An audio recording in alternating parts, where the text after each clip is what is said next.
नमस्कार, मी Avinash शिलेकर. PCB today मध्ये आपलं स्वागत आहे. पीसीबी कट्टामध्ये आपण पिंपरी चिंचवड शहरातील कालचा जो राजकीय राडा झालेला आहे, उद्यानामधील अतिक्रमणावरून पूर्णा नगर परिसरामध्ये प्रभाग क्रमांक 11 मध्ये जे काही उद्यान आहे त्याच्यावर फार मोठा राडा झाला. शहरामध्ये जो चर्चेचा विषय बहुतेक वर्तमानपत्रांनी ते खबर केलेला आहे. विषय काय आहे त्याच्यामध्ये की मुळात तो चिखली जो STP plant, sewerage treatment plant, शहराचा पहिला तो मोठा एसटीपी आहे 16 MLD चा. तिथे त्या परिसरामध्ये उद्यान नव्हतं. तिथे जवळजवळ जी जागा रिकामी आहे 15-16 एकर जागा रिकामी, त्या जागेमध्ये प्रवीण सिंह परदेशी म्हणजे साधारण 20-25 वर्षापूर्वी आयुक्त होते. तर त्यांनी तिथे उद्यान म्हणजे मोकळ्या जागेमध्ये झाडं लावायला सांगितलं की जेणेकरून ती जागा सुरक्षित राहील आणि पुढच्या दृष्टिकोनातून ते एक चांगला ऑक्सिजन पार्क. ते नंतर झाल्यानंतर ते छानपैकी उद्यान तयार झालं. एसटीपीचा जो दुर्गंधी यायची ती कमी झाली, उद्यानाचं त्याला चांगलं स्वरूप आलं. तिथे जॉगिंग ट्रॅक झाला, लोकांना फिरण्यासाठी बसणं उठण्यासाठी फार सुंदर उद्यान ते झालेलं. त्या उद्यानामध्ये 25 गुंठे जागेवरती एक समाज मंदिर उभं करण्याचा प्रयत्न आहे. आता ह्या संदर्भामध्ये तिथले स्थानिक नगरसेविका जे आहेत योगिता नागपूर, त्यांनी महापालिका आयुक्तांना पत्र दिलं की तिथे हे जे महापालिकेच्या उद्यानात, तसं उद्यान म्हणता येत नाही ते, पण उद्यान झालं आता मुळे एसटीपीचा जागा आहे, तिथे जे 25 गुंठ्यावरती बांधकाम सुरू आहे ते कोणी सुरू करायला सांगितलंय? उद्यान विभाग सांगतो त्यांना की ते आमचं नाही, ते स्थापत्याला विचारा. स्थापत्य सांगतात उद्यान विभागाला विचारा. पाणी पुरवठा बाकी डिपार्टमेंट सगळे एकमेकात ते बोट दाखवतात. पुढे धक्कादायक प्रकार असा आहे की महापालिकेच्या प्रॉपर्टीमध्ये अशा प्रकारे 25 गुंठे म्हणजे 25,000 चौरस फुटावरती एक आरसीसी स्ट्रक्चर उभं राहतंय आणि महापालिकेला ते माहिती नाही. जानेवारी पासून फॉलोअप करतात त्या. आज जानेवारी, फेब्रुवारी, मार्च, एप्रिल, मे 4-5 महिने झाले. महापालिका आयुक्त इथे येऊन 3 महिने झाले, अद्यापपर्यंत त्याच्यावरती काही कारवाई नाही वगैरे काही. दरम्यान या प्रकरणावरती आवाज उठवण्यासाठी नामदेवराव जाधव जे सामाजिक कार्यकर्ते आणि एका पक्षाचे अध्यक्ष आहेत, त्यांनी तिथे एक लाईव्ह टेलिकास्ट केला आणि त्याच्यामध्ये नागरगोजेबाई बोलल्या की हे असा प्रकारचा सगळा उद्योग इथे चाललेला आहे, तो इल्लीगल आहे, टोटली बेकायदा आहे. तर त्या संदर्भामध्ये काल भाजपचे भोसरी मतदारसंघाचे आमदार महेश लांडगे एका कार्यक्रमासाठी त्या भागात गेले होते. त्यावेळी माजी महापौर मंगलताई कदम, ज्या राष्ट्रवादी काँग्रेसचे नेते आहेत, त्या तिथे महेश दादांना या संदर्भामध्ये विचारत होत्या. म्हणजे एक प्रकारे जावच विचारला की तुमच्या परवानगीने, म्हणजे आमदार महेश लांडगे यांच्या परवानगीने, त्यांचं पत्र पण आहे, आमदार महेश लांडगे यांचं पत्र पण आहे, या पत्रान्वये मी तिथे काम सुरू केलं आहे. त्यांनी सांगितलेले आमदार महेश लांडगे यांच्या पत्राचे पत्र काय? माननीय आयुक्त, पिंपरी चिंचवड महापालिका, प्रभाग क्रमांक 11 चिखली येथील महिला शुद्धीकरण केंद्राच्या जागर्स पार्क उद्यानामध्ये समाज मंदिर उभारण्याबाबत 23 मार्चला महेश दादा लांडगे यांनी आयुक्तांना दिलेले पत्र आहे. तिथे समाज मंदिर उभारण्यासाठी आमदार निधीतून सुरू करण्यात आलेलं हे काम आहे. लक्षात घ्या, आमदार निधीतून सुरू केलेलं हे काम आहे, महापालिकेचं काम नाही.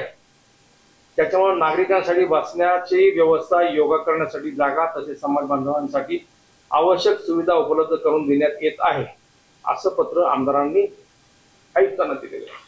आणि या विषयावरती मंगलताई कदम यांनी तिथे महेश दादांना विचारलं, तुम्ही मला पत्र दिलं त्याप्रमाणे ते काम सुरू झालं आणि आता तुमच्या भाजपचीच नगरसेविका योगिता नागरगोजे हे सांगतायत की ते बेकायदा आहे, ते पाडा. याच्यावरून तिथे बरेच वादावादी झाले.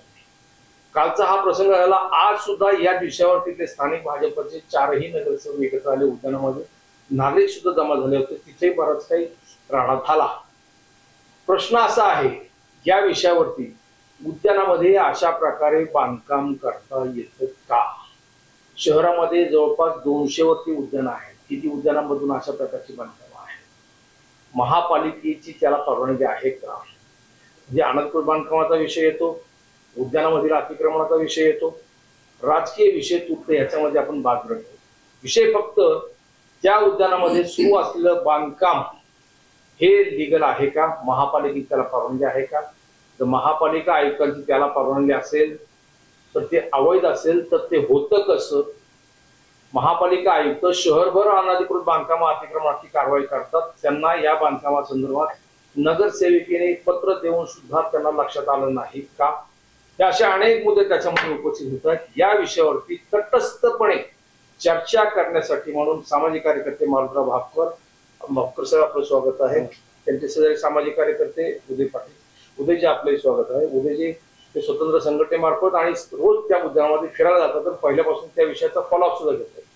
मला मारुतराव सांगा, मारुतराव, उदयराव तुम्ही सांगा पहिलं, तुम्ही त्या परिसरामध्ये आहात, तुम्हाला ती संपूर्ण पार्श्वभूमी माहिती आहे, नेमकी वस्तुस्थिती काय आहे? वस्तुस्थिती अशी आहे की चिखली म्हणजे चिखलीतील पूर्ण शहरासाठी जो एसटीपी प्लांट पहिला झाला 1988 पासून जो आहे, ती अभियांत्रिकी विभागाला ही जागा हस्तांतरित झाली होती. अभियांत्रिकी विभागाला जागा हस्तांतरित झाल्यानंतर जलशुद्धीकरण, महिला शुद्धीकरणाचा वास यायचा. जसं नागरीकरण वाढत गेलं त्या पद्धतीनं राजकीय नेतृत्वामार्फत आणि सामाजिक रेटा वाढल्यानं त्या भागामध्ये जी पडीक जागा आहे त्या पडीक जागेवर वृक्षारोपण केलं. खड्डे खुड्डे होते, दलदलीचा परिसर होता. आणि ज्या आमच्या नागरी भागामध्ये ज्यावेळी शेती परिसर होता, हरगुडे वस्ती वगैरे, कारण हा एसटीपी प्लांट शहरातलं पाणी उंचावर आहे, ते तिथं शुद्धीकरण केल्यानंतर हे पाणी डायरेक्ट नदीला जाऊ नये, ते जमिनीने शेतीसाठी वापरावं ह्यासाठीच म्हणून सेक्टर 17 आणि 19 मधील ती आरक्षण क्रमांक 53 म्हणजे जे आज जिथं घरकुल झालंय ही जागा सोडली होती आणि तिथं गार्डन प्रस्तावित होतं. कालांतरानं वेगळे बदल झाले, गार्डनच्या तिथं हे झालं. पण मूळ मुद्दा काय होता की जलशुद्ध पाणी रिसायकल झालं पाहिजे. त्यावेळी आमच्या शेतीमध्ये जे साप वगैरे आम्ही पकडायचो, तो मला आवर्जून स्वर्गीय गोरख आबा नेवाळे यांचं तर नाव घेणं गरजेचं वाटतं. कारण हे जे घरामध्ये आम्ही जे साप, नाग, विषार जे काय असते ते पकडून तिथं सोडले जायचे. हा महिला शुद्धीकरण प्रकल्पाची ही जी अतिरिक्त जागा होती तिथं वनीकरण, तो नैसर्गिक अधिवास हा पशु पक्ष्यांना निर्माण झाला होता. कालांतराने काय झालं, जसं आपण प्रस्तावित सांगितल्या पद्धतीने परदेशी साहेब जे सत्यमा आमची गावं गेली त्यावेळी या जलशुद्धीकरणच्या मध्ये वृक्षारोपण करण्यात आलं. मग वृक्षारोपण केल्यानं वेगवेगळे पक्षी या ठिकाणी आले. हा वातावरणाचा परिसर जो आहे हा एवढा चांगल्या रीतीने निर्माण झाला की आमच्या सारख्या चिखलीत मध्ये मी स्वतः राहतो, 97 गावं गेली आमच्या त्या परिसरामध्ये, सेक्टर 16 राजे शिवाजी नगर असेल, लालगरी वस्ती असेल, हरगुडे वस्ती असेल, मोरे वस्ती असेल, इकडे पलीकडे हे गार्डन हा कुठे नाहीच आहे. कारण लोकप्रतिनिधी तसे दक्ष, जागरूक आणि त्या पद्धतीने निधी आणून काम करण्याची उर्मी जी लागते. अशा परिस्थितीमध्ये काय झालं सर, सन 2002 मध्ये मंगलाताईंनी राष्ट्रवादीमध्ये प्रवेश केलेला होता आणि त्यांनी ते प्रतिनिधित्व तिकडचं केलं. त्याचबरोबर प्रकाश रेवाळीनंतर ते महापौर झाल्या 2004-05 नंतर महापौर म्हणून त्यांनी जवळ निर्माण असताना तो संपूर्ण पैसा त्यांच्या कमांडमध्ये होता. आता मुद्दा येतो काय, आम्हाला प्रभाग क्रमांकाचा तुम्ही म्हणाल तसं आम्हाला त्याचा विषय नाहीये. शेवटी आम्ही प्रतिनिधी म्हणून काय बघतो, हा विश्वस्त आहे, जनतेचा तो विश्वस्त आहे आणि जनतेच्या व्यापक हिताचं काम झालं पाहिजे. आता तुम्ही मूळ प्रश्नाकडे मी येतो की तिथं अनधिकृत बांधकाम जे झालंय ते आज नाही सर. हा खडा 2009 अमोल थोरात साई उद्यानाचं बात निकलेगी तो दूर तक चलेगी, साई गार्डन मधल्या अनधिकृत बांधकामासंदर्भामध्ये उच्च न्यायालयामध्ये याचिका, जनहित याचिका झाली होती. अमोल थोरात त्यावेळी तत्कालीन भारतीय जनता पार्टीचे सरचिटणीस यांनी दाखल केली. त्या याचिकेचं पुढे झालं काय, मुळात बीपीएमसी ऍक्ट नुसार, तत्कालीन बीपीएमसी ऍक्ट आज महाराष्ट्र महापालिका कायद्यानुसार सार्वजनिक ठिकाणी जी जागा ज्या कारणाने घेतली गेलेली आहे त्याच कारणाची वापरली गेली पाहिजे.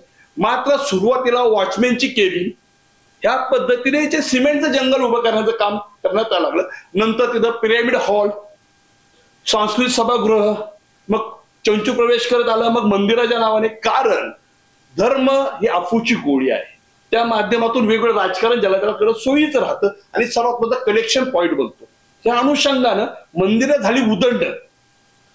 हे तुम्ही त्यावेळीच केलेलं आज देखील माझ्याकडे आहे. ह्यात सांगण्याचं एकच आहे की नागरिकांच्या गरजेसाठी, पर्यावरणासाठी वृक्षारोपण ते कोणता प्लॉट होता, अभियांत्रिकीचा होता, तो पर्यावरणाकडे गेला का, स्थापत्यकडे गेला का, उद्यानाकडे हस्तांतर झाला का, हे सगळे चेंडू अदंतरी आहेत.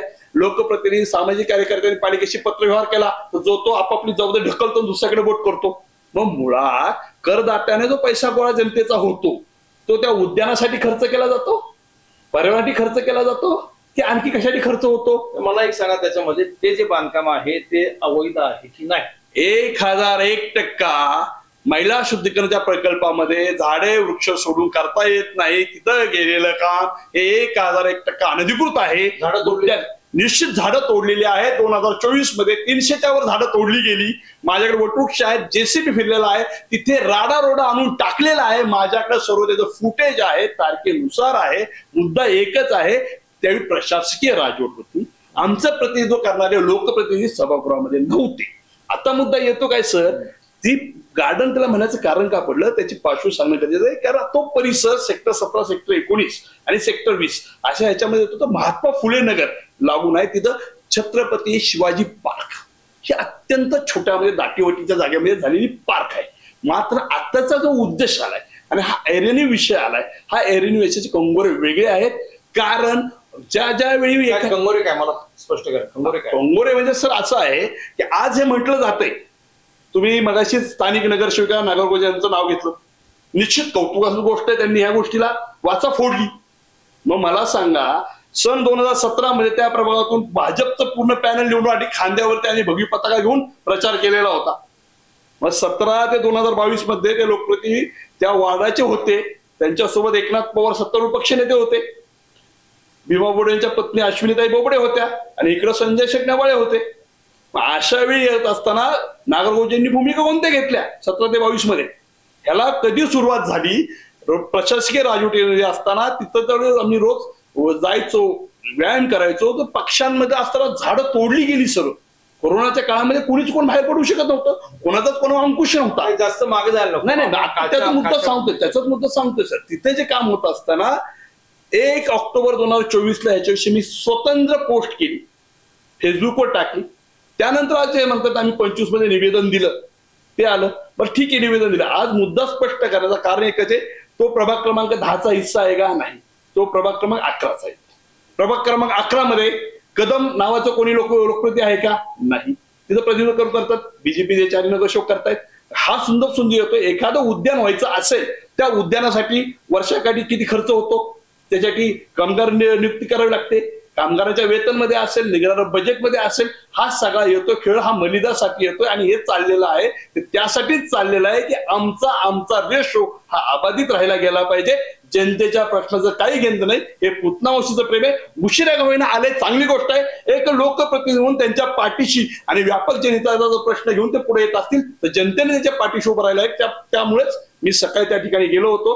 मिळकतधारक संघटनेच्या माध्यम असेल, मराठा महासंघाच्या माध्यम असेल, कोणताही प्रकल्प उपक्रम राबवत असताना व्यापक जनहित डोक्यात ठेवलं पाहिजे आणि केंद्रबिंदू हा सर्वसामान्य नागरिक असला पाहिजे. आणि त्याचाच अभाव यापूर्वी दिसत होता. आज ज्या पद्धतीने वेगवेगळे रंग दिले जातात ते व्यक्ती सापेक्ष, स्वतःची राजकीय कुरखोडी आणि अर्थकारण हे ठेवून ठेवलं जातंय आणि ते निषेधार्ह आहे. मिळकतधारक संघटनेच्या माध्यमातून असेल, पिंपरी अखिल भारतीय मराठा महासंघ असेल, मी ह्याचा निषेध करतो आणि जनतेला ह्यातून आव्हान करतो. जनतेने केवळ बघ्याची भूमिका घेऊ नका. हा प्रश्न, हा हिमनगाचा टोक आहे. संपूर्ण शहरातील प्रत्येक उद्यान, आज सर्वांना 203 उद्यान आज शहरामध्ये आहेत. प्रत्येक ठिकाणी अतिक्रमण झालेलं आहे आणि सिमेंटचं जंगल वाढवत असताना आज आपण पर्यावरणाच्या ह्याला सामोरं जातोय. 40-42 डिग्री टेम्परेचर होतंय. पुढच्या पिढीसाठी ह्या अशा चुकीच्या गोष्टींना पायबंद घातला गरजेचं आहे. नेमका हा जो प्रकार चाललेला आहे, म्हणजे शहरामध्ये अशा प्रकारे उद्यानांच्या बाबतीमध्ये म्हणायचं म्हटलं तर 203 उद्यान आहेत. 150 उद्यानांमधून तिथे अतिक्रमण आहे. तिथे मंदिर आहेत, मस्जिद तर नाही कुठे, पण शहरामध्ये जिथे जिथे, आता फक्त उद्यानाचा विषय निघाला, शहरामध्ये जिथे जिथे मोकळ्या जागा आहेत तिथे तिथे अशा प्रकारे धार्मिक स्थळ, आपण मंदिरच काय म्हणतो, धार्मिक स्थळ उभी केलेली आहे. मग त्याच्यामध्ये मंदिर आहे, मस्जिद आहे, तुम्हाला सांगतो नाल्यावरती सुद्धा मस्जिद उभी केलेली आहे. काही ठिकाणी बौद्ध विहार सुद्धा मोकळ्या जागांवरती आहे. म्हणजे अतिक्रमण आहे तर सगळ्या धर्मांचे अतिक्रमण आहे त्याच्यामध्ये, फक्त ते हिंदू धर्माचे अशातला भाग नाही आहे. परंतु अतिक्रमण आहे. हा कालचा जो विषय झालेला आहे याच्यामध्ये राजकारण आहे की खरंच अतिक्रमणाच्या विरोधातली त्यांची नगरसेवकाची भूमिका आहे का अर्थकारण? नेमकं तुम्हाला काय वाटतं?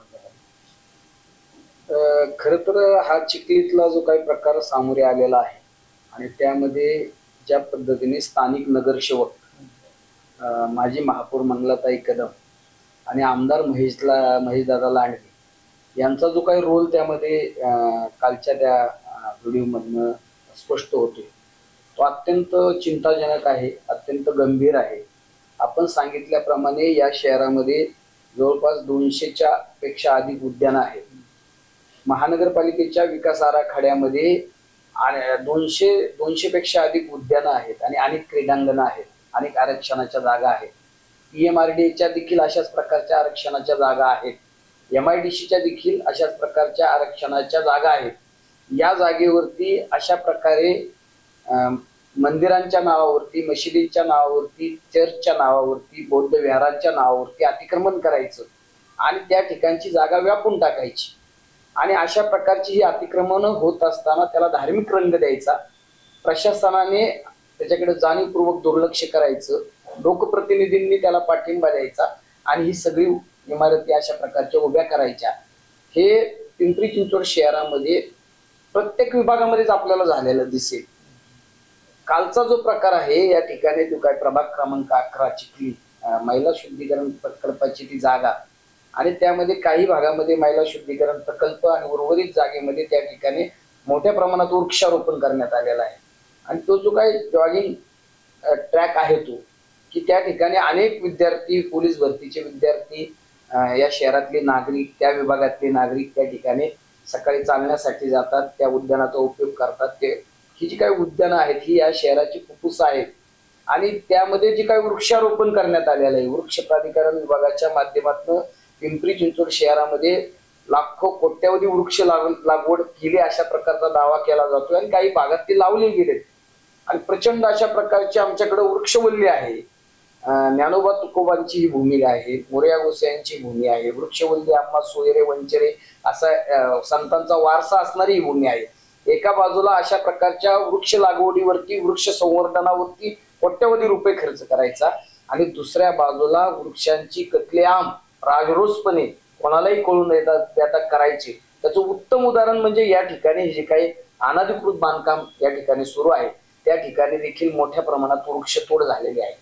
पहिल्यांदा तर तिथं वृक्षतोड झालेली आहे. 300 झाडं तोडली, 300 झाडं त्या ठिकाणी तोडलेत अशा प्रकारचं त्या विभागात राहणारे उदय पाटील सगळे लोक सांगतात. दुसरं म्हणजे उद्यानाच्या जागेमध्ये अशा प्रकारे बेकायदेशीर हे जे काही बांधकाम आहे कशासाठी काय ते प्रशासन काय करतो? हा मुद्दा तोच आहे की हे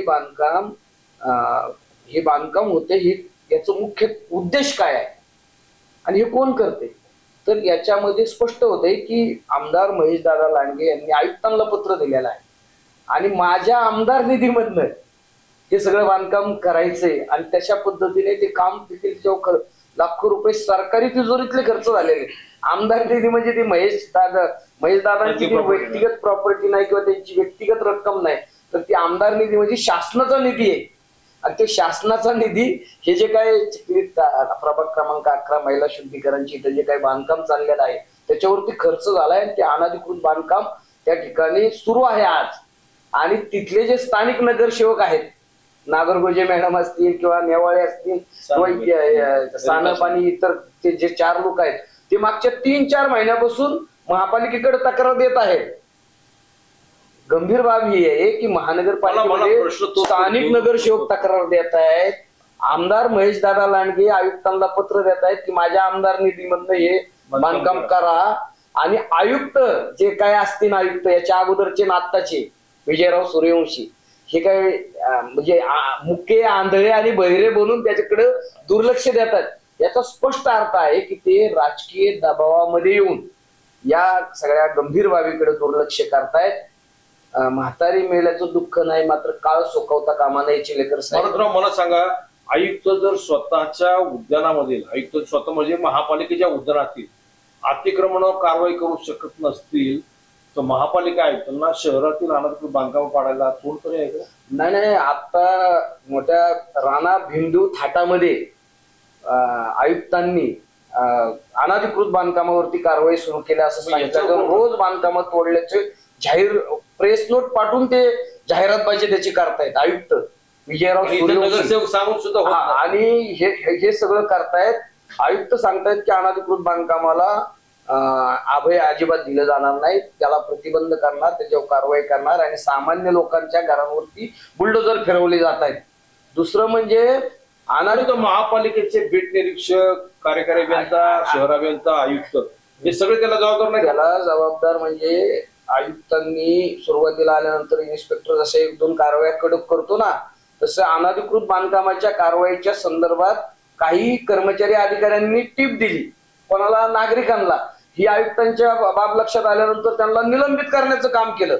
इथं नागरगोजे आणि त्यांच्या सहकारी 4 नगरसेवक तक्रार देत आहेत आयुक्तांना, ते जाहीररित्या बोलतायत, मीडियामधनं येत आहेत आणि आमचे आयुक्त कार्यक्षम आयुक्त जे सर्वसामान्य लोकांवरती कारवाई करून आपला प्रभाव पाडू इच्छितात ते मात्र या गंभीर प्रकरणाकडे दुर्लक्ष करतायत.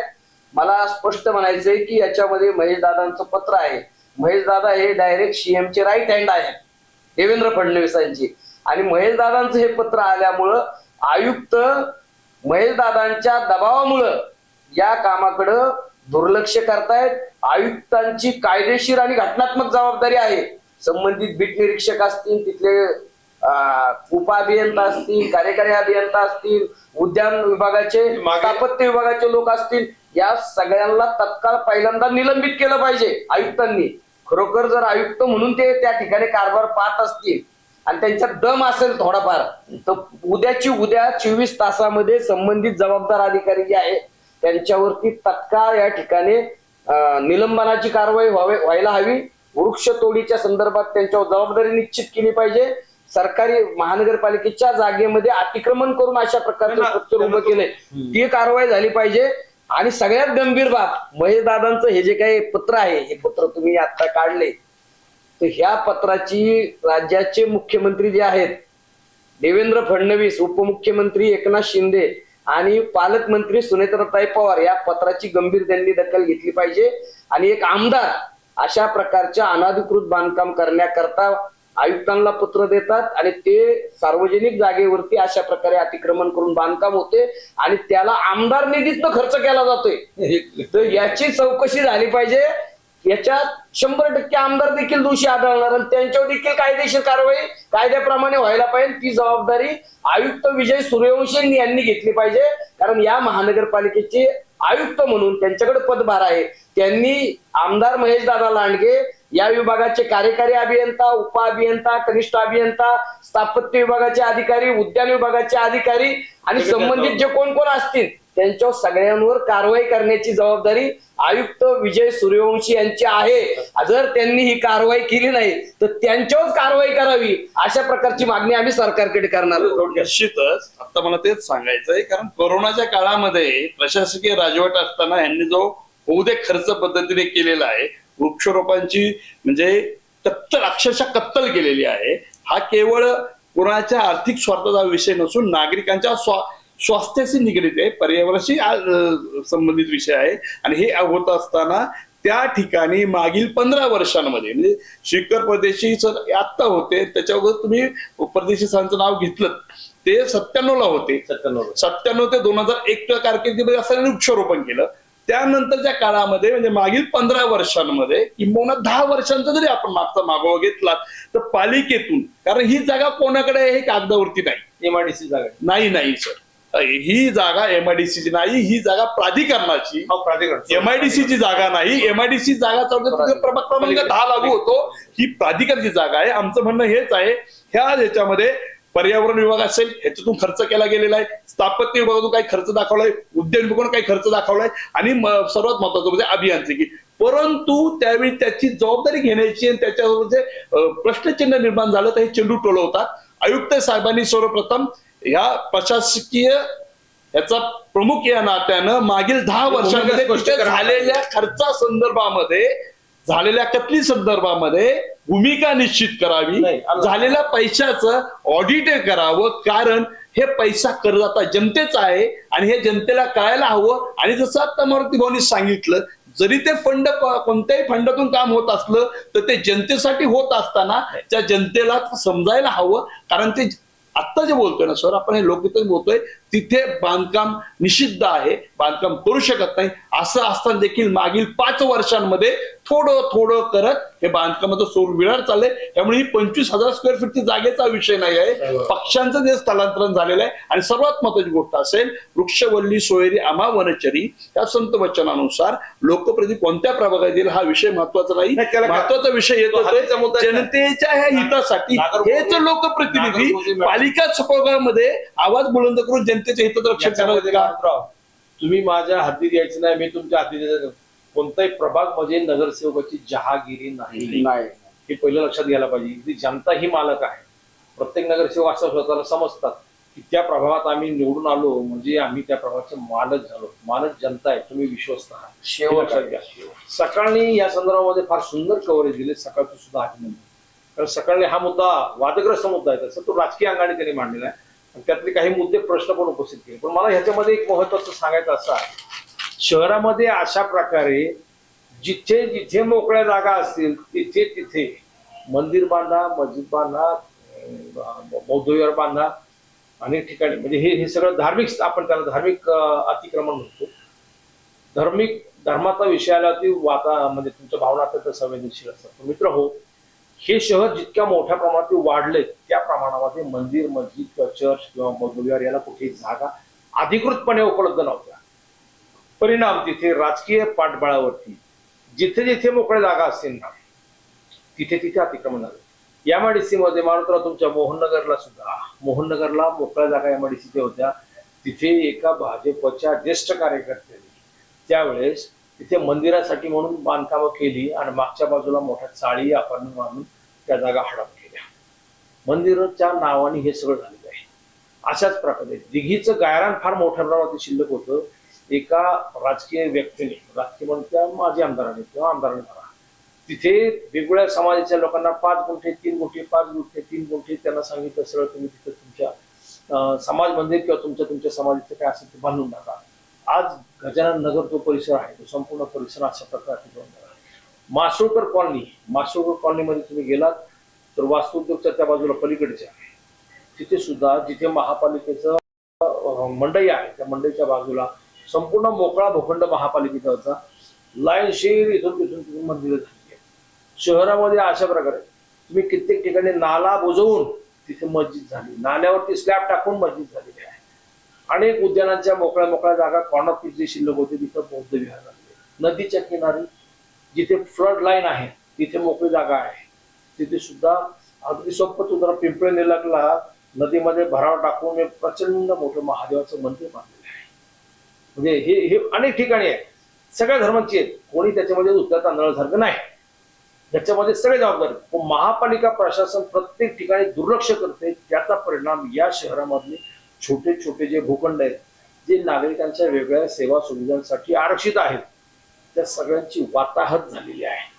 उद्यानामधलं अतिक्रमण हे फक्त निमित्त आहे. महापालिका प्रशासन कचखाऊ असतं. ज्यावेळेस ते पाठीमध्ये वागतं त्यावेळेस अशा प्रकारची बांधकामं होतात. अन्यथा एखादा कठोर प्रशासक श्रीकर परदेशी यांच्यासारखा आला तर तिथे कोणती हिंमत सुद्धा होत नाही. आता काळ हा सगळा राडा झाला आहे मारुतराव. संपूर्ण शहरामध्ये असे मोकळे भूखंड आहेत त्याच्या बाबतीमध्ये काय बोलायची सोय नाही. हायकोर्टात हे प्रकरण गेलं होतं, तुम्ही सांगितलं बरोबर आहे. हायकोर्टाने ती सगळी बांधकामं नियमित केली आहे, तिथे कारवाई करायला विरोध केला. पतंगराव कदम हे ज्यावेळेस मंत्री होते, उद्योग मंत्री, त्यावेळेस मोहननगरच्या सगळ्या मंदिरांना तिथे कारवाई होणार होती, त्यांनी अभय दिलं, काही कारवाई होऊ शकते नाही. अशा प्रकारे राजकीय नेते, प्रशासक सगळे हातात हात घालून हे कामं करतायत. पण लोकांची गरज काय आहे तो सुद्धा तितकाच याच्यातला महत्वाचा मुद्दा येतो. असं आहे. हा याच्यातला आपण राजकीय विषयावरती जाणीवपूर्वक चर्चा केली नाही, त्याच्यावरती मी स्वतंत्र चर्चा घेणार आहे. त्याच्यामध्ये माजी महापौर मंगला कदम ह्या ज्या काही बोलल्या आहेत की महेश दादा लांडगे यांना की 15 वर्ष मी तुमच्यासाठी काम केलं, माजी आमदार विलास लांडे यांना पाडण्यासाठी मी तुमच्या पक्षाचं काम केलं. हा स्वतंत्र राजकारणाचा विषय आहे, त्याच्यावरती आपण स्वतंत्र चर्चा करूया. दोघे या चर्चेत सहभागी झालं. खूप खूप धन्यवाद.